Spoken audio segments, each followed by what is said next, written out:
최고령도 자동지.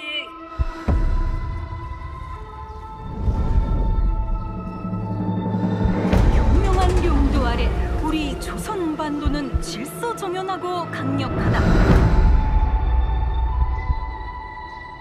남부 차단구역에서 발생했던 산업사고는 우리 공화국의 용적 투쟁으로 이미 수습되어 조국의 안전엔 흔들림이 없다.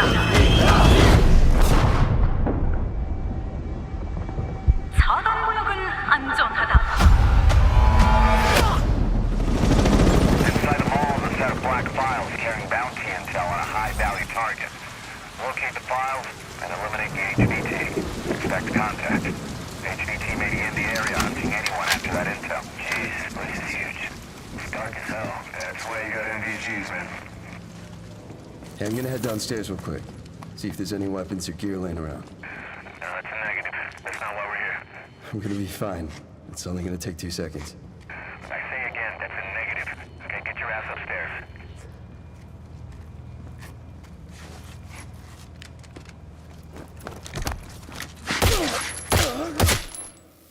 Damn, he's down. Let's go help him. Hell no.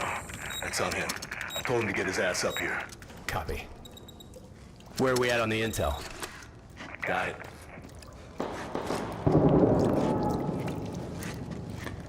Alright, let's find that HVT. On you. Overwatch to actual. Letting that intel compromise your location. Enemies are alerted to your position. Shit. Yeah, you know we're here.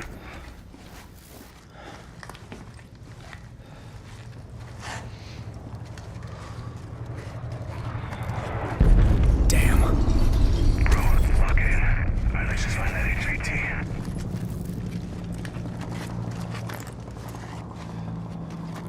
Hey, hold up. What's up? Let's just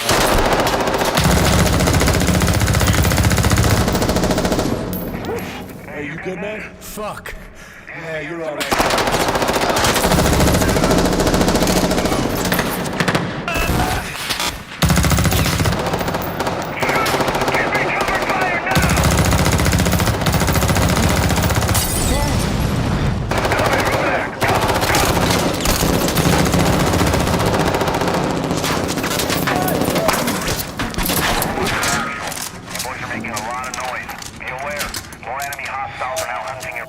Was that the HVT?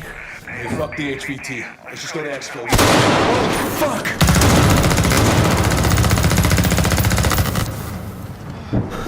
I got you, man. Yeah. You good? Yep. Let's just get out of here. All right. Let me get some ammo. Yep.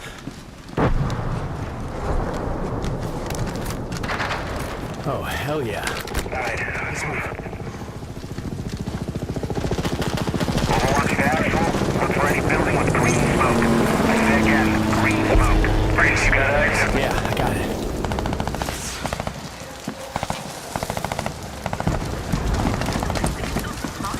Oh, shit. 우리 공화국의 용적 투쟁으로 이미 수습되어 조국의 안전엔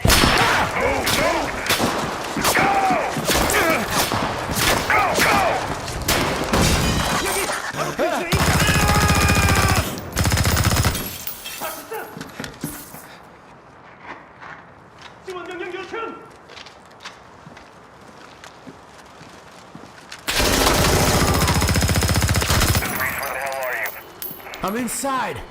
Get your ass to the roof right now. Copy. Please have medical. Oh, thank you.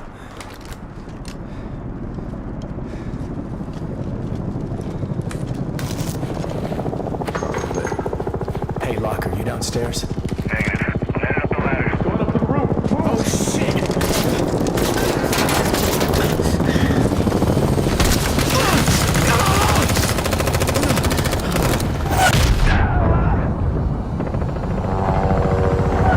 Get on the chopper!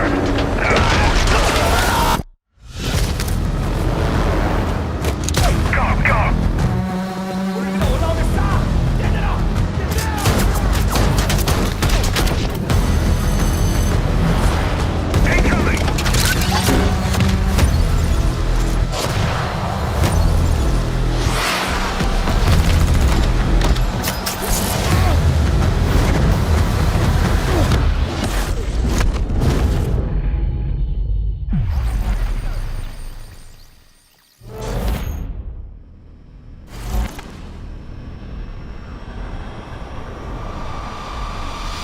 What up, y'all? I'm Isaac, here with Stephanie at Infinity Ward, and we're gonna take a deep dive into DMZ today. We got the gang together. It's pod time. All right, so if you're watching this episode right now, we just got the very first look at DMZ in the Xbox showcase. It was sick. I'm so excited to talk about it. Joe, tell us a little bit about what we saw. It's this kind of like, you see this state of the world of what's going on, the juxtaposition of what's being said versus what's being shown. You're getting a glimpse of Hajin. And then we go into kind of this squad rolling into DMZ on this intense mission. And very early on, one of the guys who's not really playing by the rules or not listening to his squad, he gets executed. So the rest of that video, you're actually watching through the perspective. He's watching his squad mates as they leave him behind and they continue. So you're seeing it through the helmet cam. That helmet cam perspective for us just felt tonally right. It's a really cool way to see DMZ, and it's a little bit of a tease. Like, we're not gonna show you exactly everything, but you're gonna get this really cool feel. Yeah, in general, the whole thing just wraps up, what, 4 years worth of development. Then when you see it all come together, you're like, wow, we really made a damn game. But it came out really good, I think. I just knew that this represented the experiential part of DMZ completely. Can you talk a little bit about the state of the world in Hajin? You mentioned that, you kind of tied directly to the events of the single-player campaign, but how do we find, the map and the world? Our story picks up just a little while after the events of the single-player campaign. There's a little gold rush going on between these different factions, and the North Koreans have now repopulated and taken back up the positions that they held from single-player. And so you're inserted to do various missions, and the map is all mostly South Korea, and then North Korea up at the top. I love how you guys have interwoven that Modern Warfare universe, that narrative through every aspect of the game. Obviously, making a big map like Hajin is a ton of work. Can you guys talk a little bit about the process, like the creative of how you start with that idea and bring it to life? Whenever we make one of these big maps, it's always bugged me that you don't really have this like where did everybody go? You just jump in, and when we made Verdansk or El Mazar, it's just, so when we started this day one, we started with single player and said, okay, let's create this this place. What's the inciting incident, and use that as a set dressing, as how we design and how we place things, and as a character to make the whole map really interesting.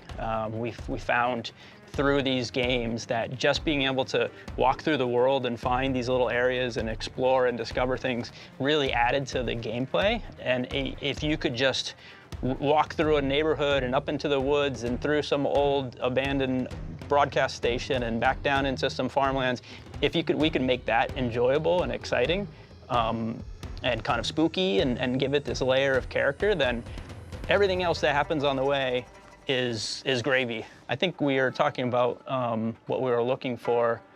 One, player growth, but also replayability.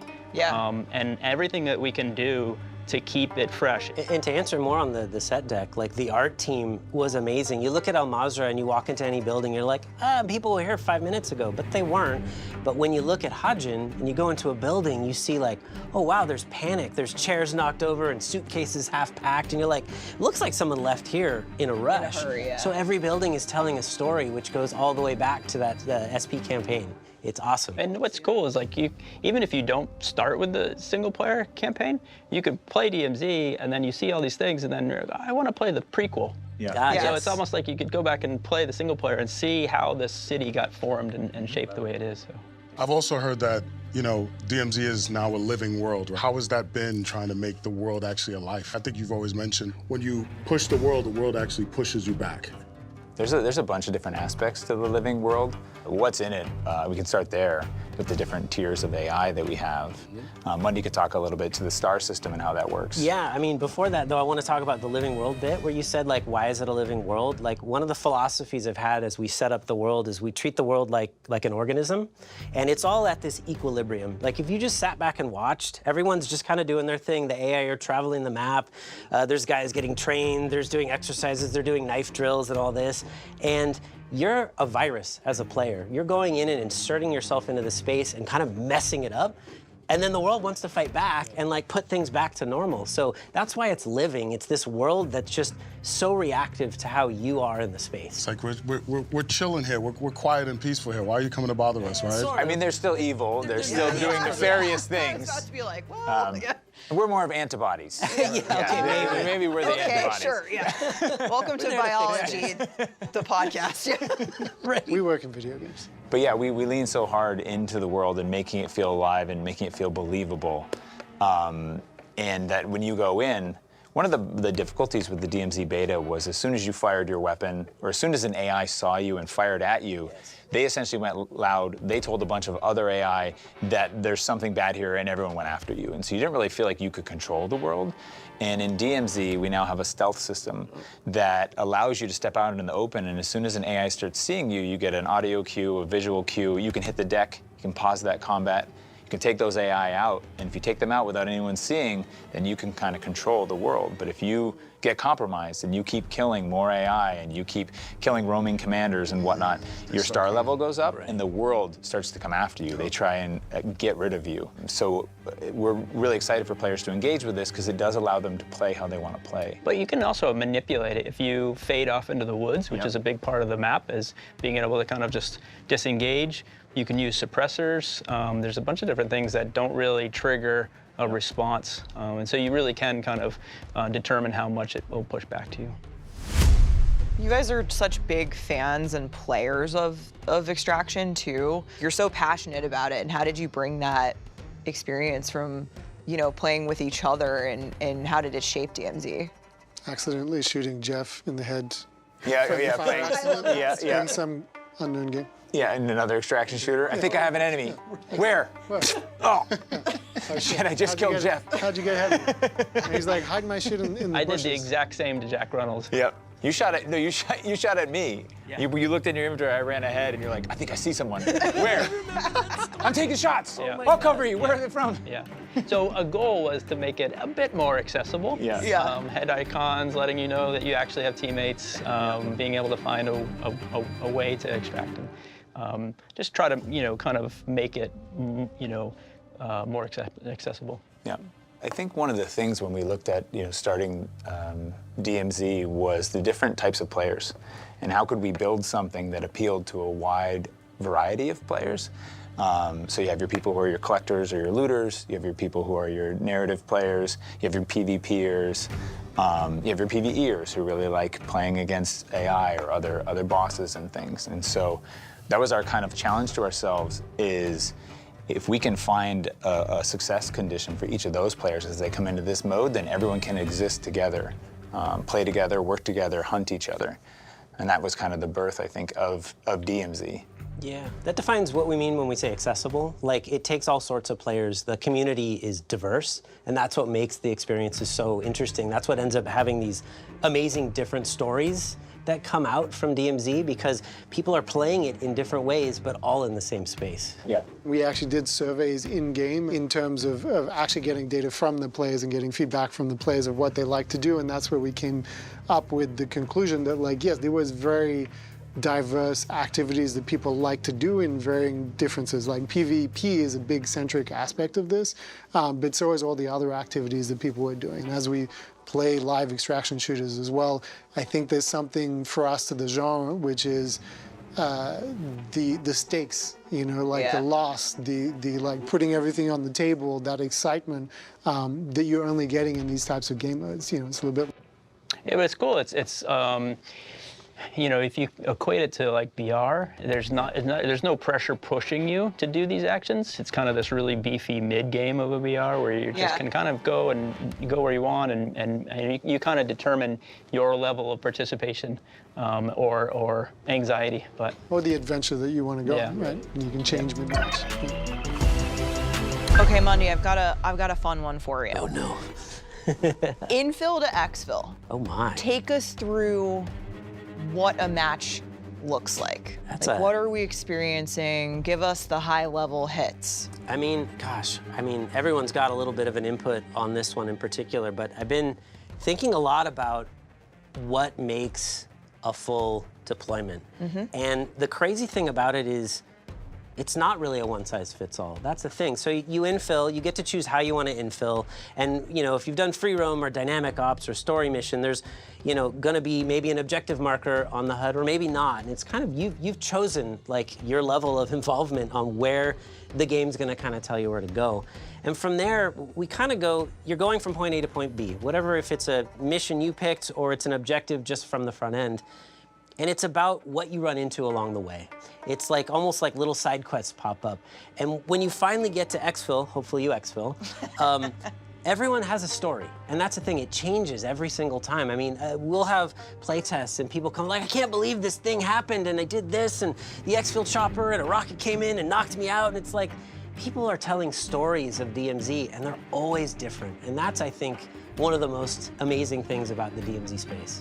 You said there are different ways to infill. Yes, there are. Yeah, well, I mean, you get to pay for, using cash that you've found in the game, different ways. And maybe you want to have an advantage of a vehicle with you because you got to get somewhere really fast.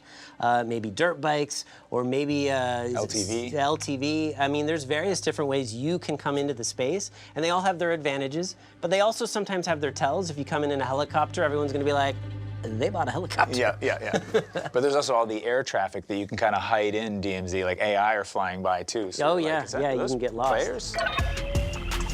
How about we dive back into the weather, though, the dynamic weather? I mean, we brought in a few people to play DMZ early, and we had the weather's random. It's random weather patterns, and so their first playthrough had heavy snow, heavy wind, and heavy fog.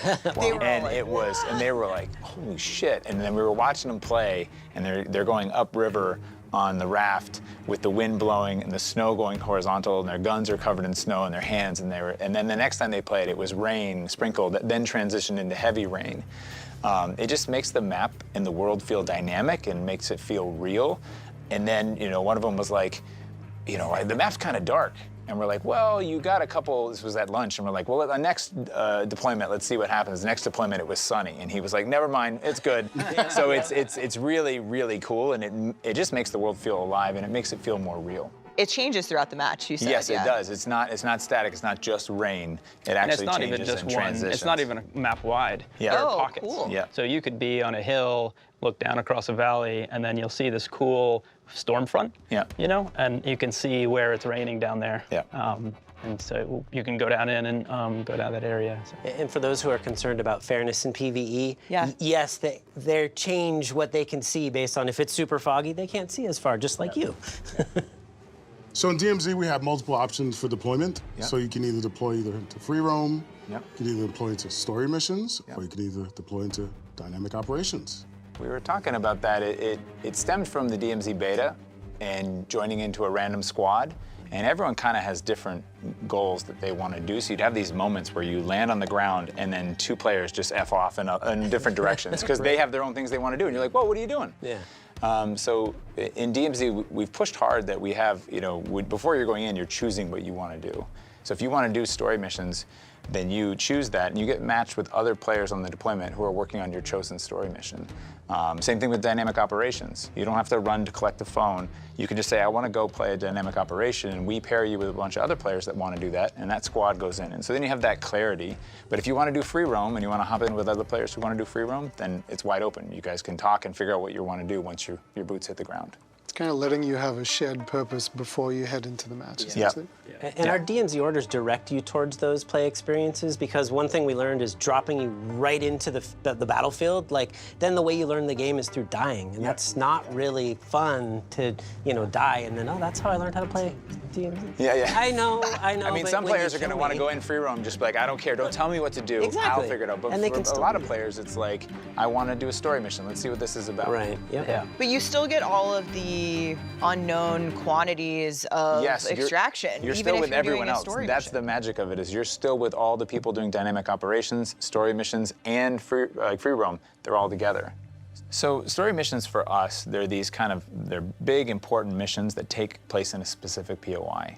The unique thing is that when a deployment's going on, there can only be one team doing a story mission in each POI. And they're pretty big experiences. One of our story missions has you going to a casino and you have to drill the vault.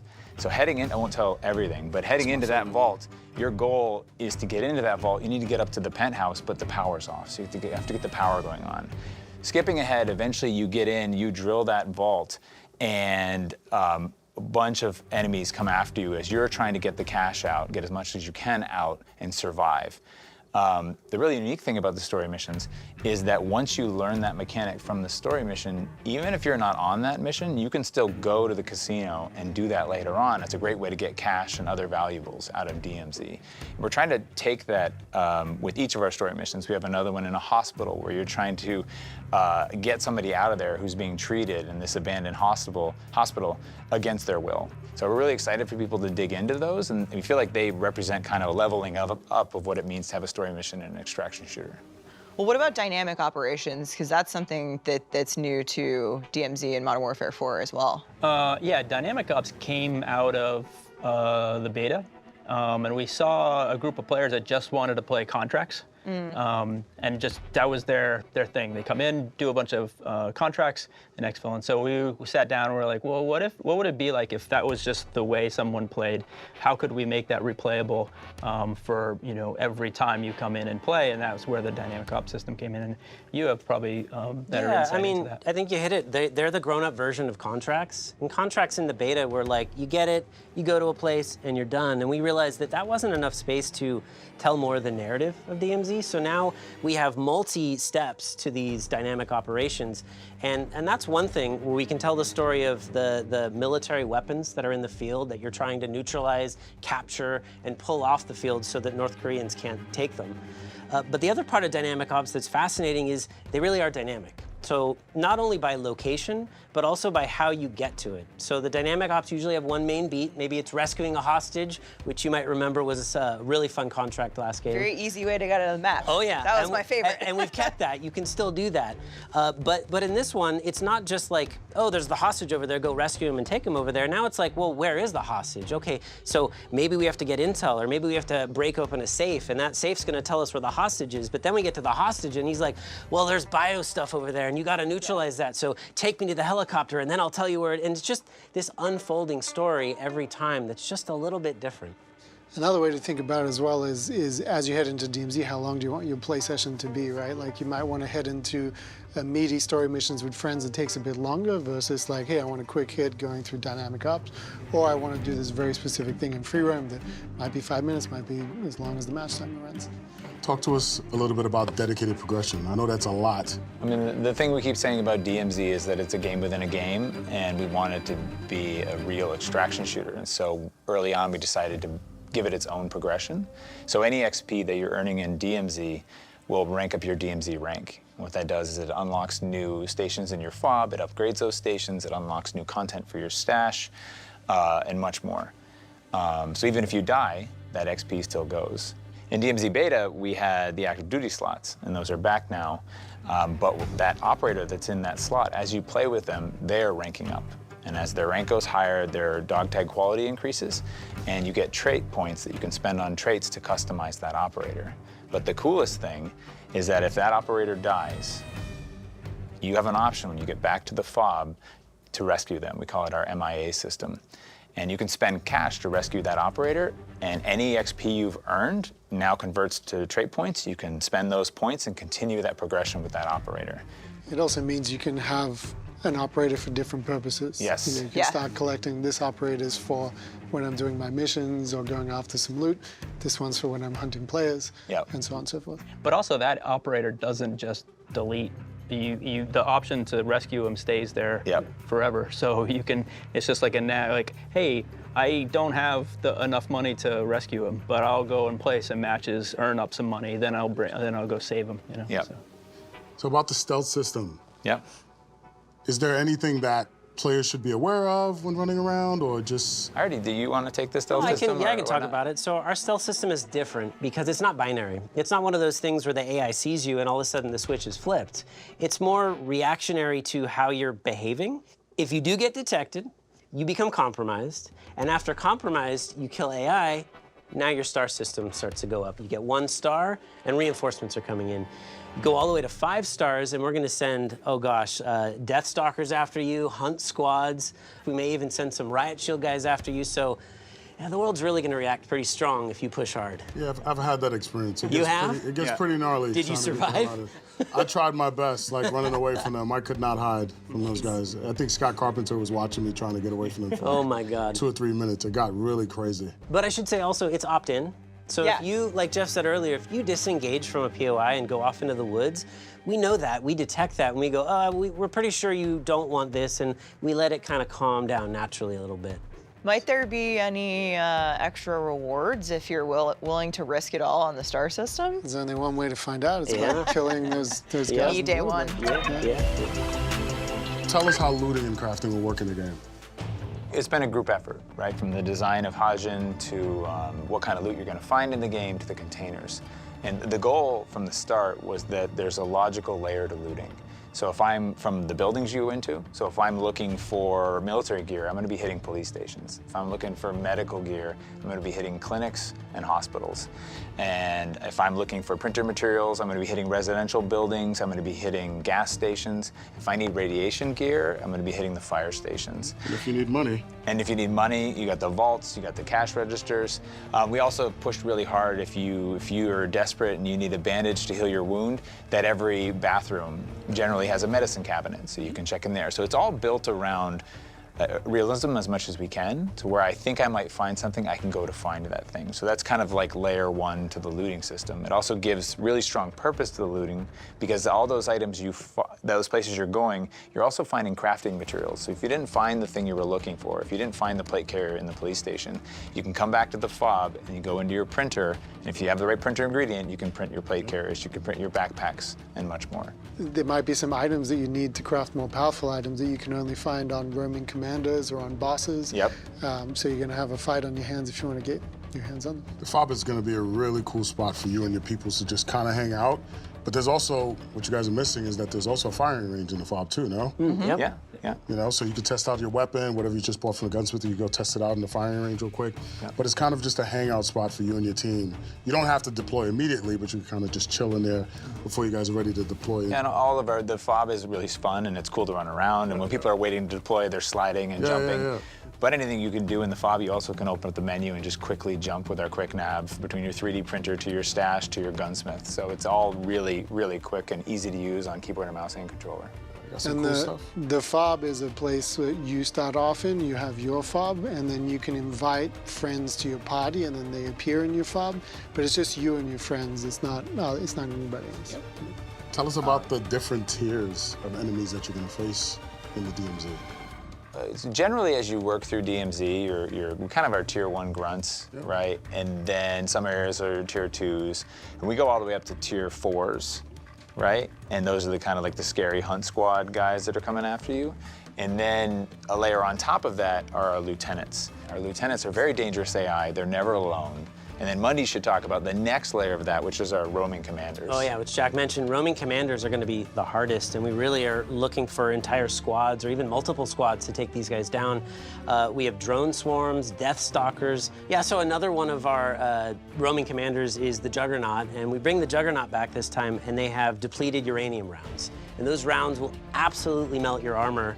They'll also melt your vehicles. I mean, they will take them out so fast. In fact, I was testing out some of these mechanics locally at my desk, and I forgot that I had spawned a Juggernaut, and I'm in a helo going past it, and it just melted my helicopter. It was done. And I didn't have a parachute, so I fall to the ground and I'm dead, and I'm just like, well, I guess that works. Yeah.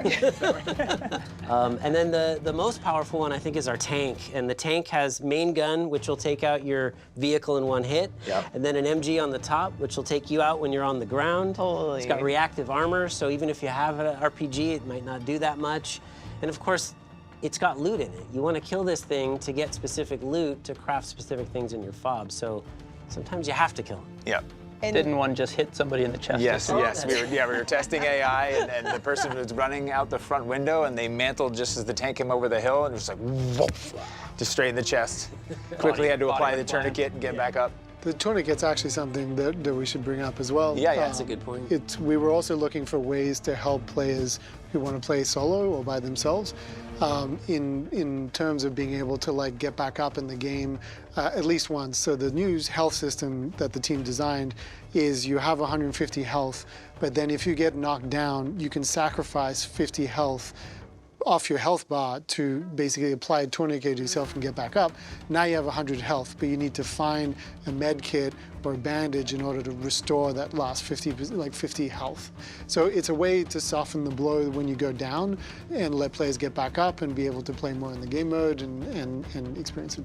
Do you have self-revives, or is this sort of replacing that? No, self-revives is something you can have on top of that. Oh, wow, awesome. So that's going to give you a lot of survivability. Yeah. In so many of these other extraction shooters, like you go down and you're either yelling for help or it's game over. Yeah. And so we like the idea that the world is hard. It's really hard. But we give you a little second chance. So we have a system in DMZ that's really going to engage any type of player. Talk to us a little bit about the bounty board, Jack. Bounty board is something I'm extremely excited about. The idea for it is that as you killing players, as you do, you're going to start accruing a bounty over time until eventually we're going to have leaderboards where we can call out every week the top bounties in the world. We're going to be able to say every week the ones that have survived, the ones that have died. We can call them out. And then you as a player can decide, hey, I want to play as a bounty hunter and I want to go hunt these people that have bounties on their head. If you get really high in the bounty kind of spectrum, you can get to the place where your position is actually marked on the map.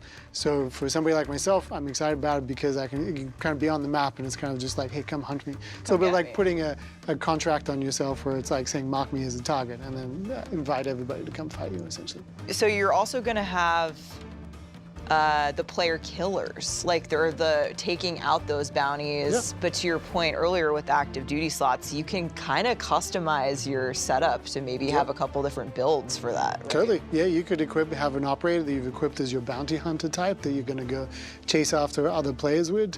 I think it's important though that all of this, we also want that like players are a source of cash. They're obviously a source of whatever they're carrying on this. So in order for you to interact with like the 3D printer and other systems in the game, you can interact with the world, you can interact with players. There's various different ways to acquire what you need in order to move your fob up or acquire the gear that you want or craft an even better weapon.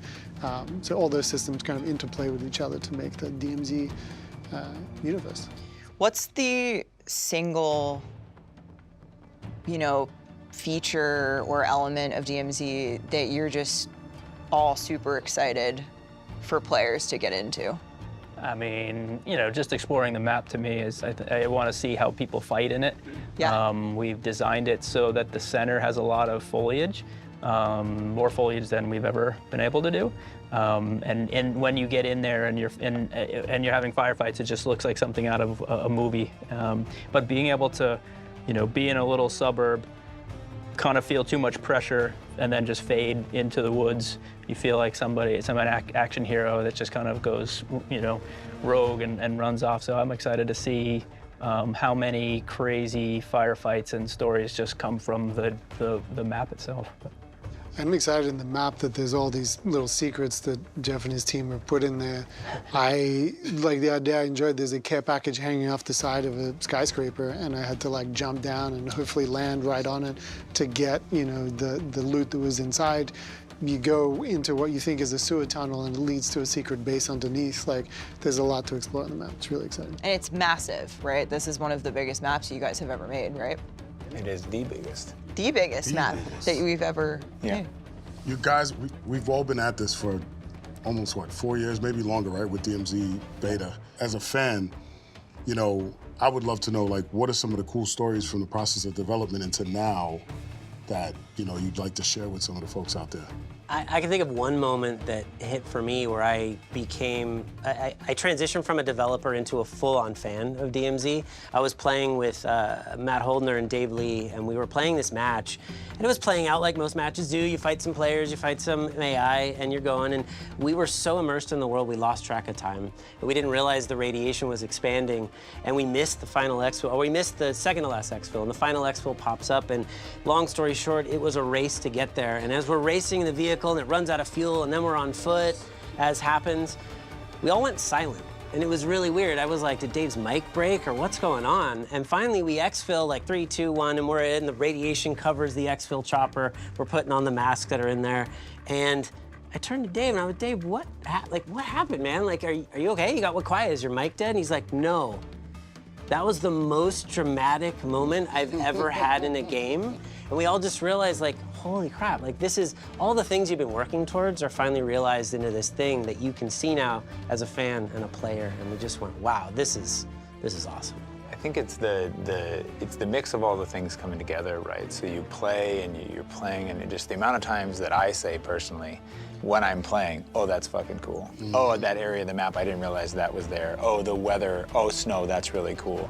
You saw in the trailer the knockdown mechanic, and we have these moments where, like, you're traveling through, you're getting out by the skin of your teeth, you're at 5 stars, you're riding away. In the exfil chopper, you think you're good, and this happened to Steve Nahara.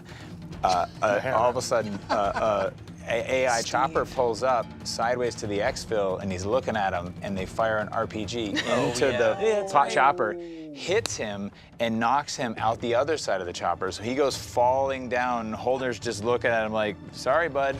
And then Steve, we thought, like, oh, was gonna be sad or frustrated. He just came over and he was like, I had the coolest thing happen. This happened, and then I did this, and I wasn't careful, and I fell, and I saw the chopper as I was falling down and hit my back. I was in the back of that chopper when that happened. And he was talking to me for a second. It hit. It knocked me down, and I see him go out the back. Like, have you ever seen footage of someone that gets knocked off of water skiing? They just get in the water and they're drifting off. He's just like, yoo. So good. It's very Steve coded from what we've heard about Steve. It's happening again. So I want to talk about challenges a little bit. We know players in the DMZ beta, they love those, you know, long-term engagements, and I know you guys mentioned replayability has been top of mind. Things like the Serpentine camo, for example, like, what have you got in store for us? We don't have specifics, but we are working on long-term grind challenges, multi-step challenges, and we're trying to make them challenges that are fun to do in DMZ, and they don't make you do something weird like put on a hazmat suit and go sit in the radiation. But we have a bunch of challenges in store, and then we know that a bunch of people are fans of the Serpentine challenge, so there's the spirit of that is in some of the stuff we're working on. All right, y'all, thank you for joining the CodPod today. We got a game to finish making and some play tests to attend. As you can see, we take play tests seriously here. We got to get out of here. Thank you for tuning into the pod. If you want more information on DMZ, check out the Call of Duty blog. We'll see you in the next one. Peace. We're just inviting Steve to see the belt. That's gonna be mine later on tonight. Oh, yeah, it's tonight. It's been a couple weeks. It's been 2 weeks since we've seen it. You know? Doesn't matter. It's all the only thing that matters is the week at hand. Yeah. That'd be mine in like an hour. Yeah. Don't let it happen again. Don't let it happen again. Earn this one, bro. Yeah, you gotta earn it. This is No participation trophies. You got blown out of a helicopter. We told that story. Yeah, it's his fault. To be honest, Steve, this is the one that you need. This is the most important one. This is the gunfight one. Yeah, I will get it. And then we will have another I hope you do, shoot Steve. I hope with you presenting the belt to me tonight at 5 o'clock. I remember you being on the winning team, so you have to help Steve win. Oh my God! Now I gotta You know play. what? I'll come in and clutch for you. I'm not. Can you bring that back to the pit for me? I just got to get my mic off. No?